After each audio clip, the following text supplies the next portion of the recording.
So this is a pair of Yeezys that I picked up for £54. So the blowout sale from Adidas is kind of now on, and this particular colorway is still sort of sitting in pretty much most sizes. And there's also the stone teal pair, but for me I was more interested in this sort of steel grey one. I did have the stone flax one that I also reviewed, and I think, you know, so it's a nice pair at £94, which was pretty much half price.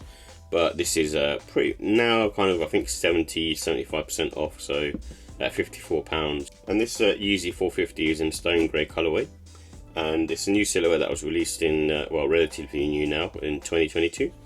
And these particular trainers, from what I've seen of both pairs, are made in Germany, so they feel a bit more premium, I guess, as well. And a lot of the Yeezy stuff does feel quite sort of premium. And the designer was Steve Smith, from what I understand. As I mentioned, this comes in a stone grey colourway, so all over it's just a triple stone grey colourway. And it has sort of insole cushioning, so the insole isn't that thick, but it still provides sort of pretty much most of the comfort. And the actual sole itself is quite sort of this sort of firmer EVA. And it has a all canvas upper material, so this is I think pretty much made of sort of Primeknit. That's what it feels like anyway, much similar to the Yeezy 350 models.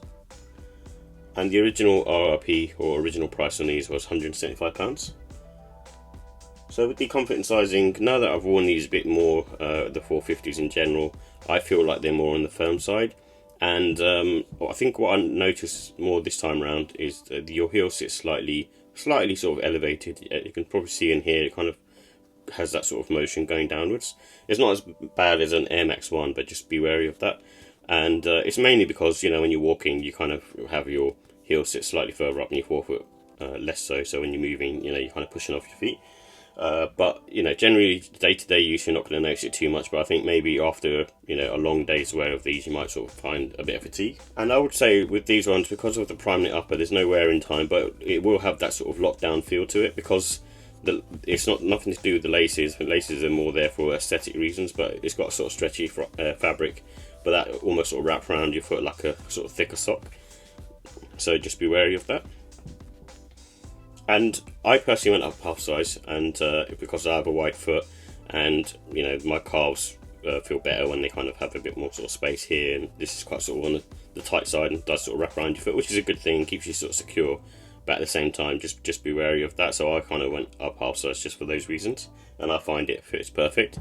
My toe comes to about here with socks on, which is, I think, perfect. And the traction pattern on this is kind of similar to like a herringbone traction, but sort of bigger. But I feel it works well. You know, it feels quite sort of slippery, but I think at the same time, when you have it on foot, it feels grippy enough to me, and because you sit quite sort of low to the ground as well.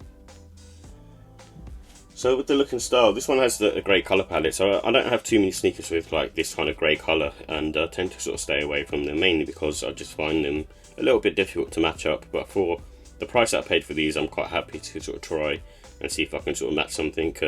But it's you know, in my eyes, they're sort of very cool trainers, and quite sort of futuristic as well, and just different looking compared to everything else. And some people may even say they're ugly, but I'm kind of one of those people that's more attracted to, I suppose, more sort of unique sneakers really, and unique looking. Probably wear them all seasons really, but during the sort of hot summer days, you know, the Primeknit material can get a bit too hot. So that's why I sort of recommend maybe sort of spring, autumn time, because that seems to be like the perfect weather for these. I wouldn't be wearing them too much in the wet, because at the end of the day they're kind of breathable still, but at the same time they'll keep you warm, especially sort of in the colder months. And I think these ones are kind of good to go for casual, and maybe even sort of smart casual. It's got that sort of, like I said, premium sort of elevated look to it, and depending on what outfit you wear, you could probably pull these off with a pair of chinos, for example. And it comes with these infinity laces, which are kind of there, like I said, more for sort of aesthetics reasons. I'd prefer if they didn't have laces at all, but, you know, I think most of the time there seems to be the ethos of just having some sort of lacing system in there, but they don't, to me, you know, in my foot, they don't really do much. So with the fun thoughts, I do like the knit upper in these, and it's one of those sort of materials that, again, like I said, it does sort of lock down on your foot, but at the same time, I feel like it works well for this particular sort of silhouette. And I do like the unique design as well, so it's funky, but obviously it's not for everyone.